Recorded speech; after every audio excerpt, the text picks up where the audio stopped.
ಶಿಡ್ಲಘಟ್ಟ ತಾಲೂಕಿನ ಜಂಗಮಕೋಟೆ ರಸ್ತೆಯ ಕಿತ್ತಲಹಳ್ಳಿ ಗೇಟ್ ಬಳಿ ಇರುವ ಶಿಡ್ಲಘಟ್ಟ ನಗರಸಭೆಯ ತ್ಯಾಜ್ಯ ವಿಲೇವಾರಿ ಘಟಕದಲ್ಲಿನ ಕಸದ ರಾಶಿಗೆ ಬೆಂಕಿ ಬಿದ್ದಿದ್ದು ಅಗ್ನಿಶಾಮಕ ಸಿಬ್ಬಂದಿ ಬೆಂಕಿ ನಂದಿಸುವ ಕಾರ್ಯದಲ್ಲಿ ತೊಡಗಿದ್ದಾರೆ.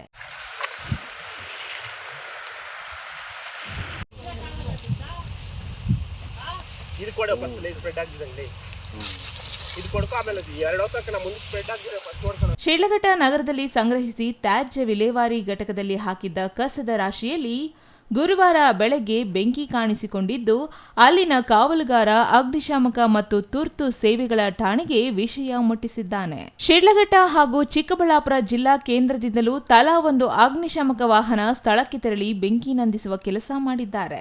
ಅಗ್ನಿಶಾಮಕ ಮತ್ತು ತುರ್ತು ಸೇವೆಗಳ ಚಿಕ್ಕಬಳ್ಳಾಪುರ ಹಾಗೂ ಶಿಡ್ಲಘಟ್ಟ ಠಾಣೆಯ 8ಕ್ಕೂ ಹೆಚ್ಚು ಸಿಬ್ಬಂದಿ ಸುಮಾರು 6 ಗಂಟೆಗಳಿಗೂ ಹೆಚ್ಚು ಕಾಲ ಕಾರ್ಯಾಚರಣೆ ನಡೆಸಿ ಕಸದ ರಾಶಿಗೆ ಬಿದ್ದಿದ್ದ ಬೆಂಕಿಯನ್ನು ನಂದಿಸಿದ್ದಾರೆ.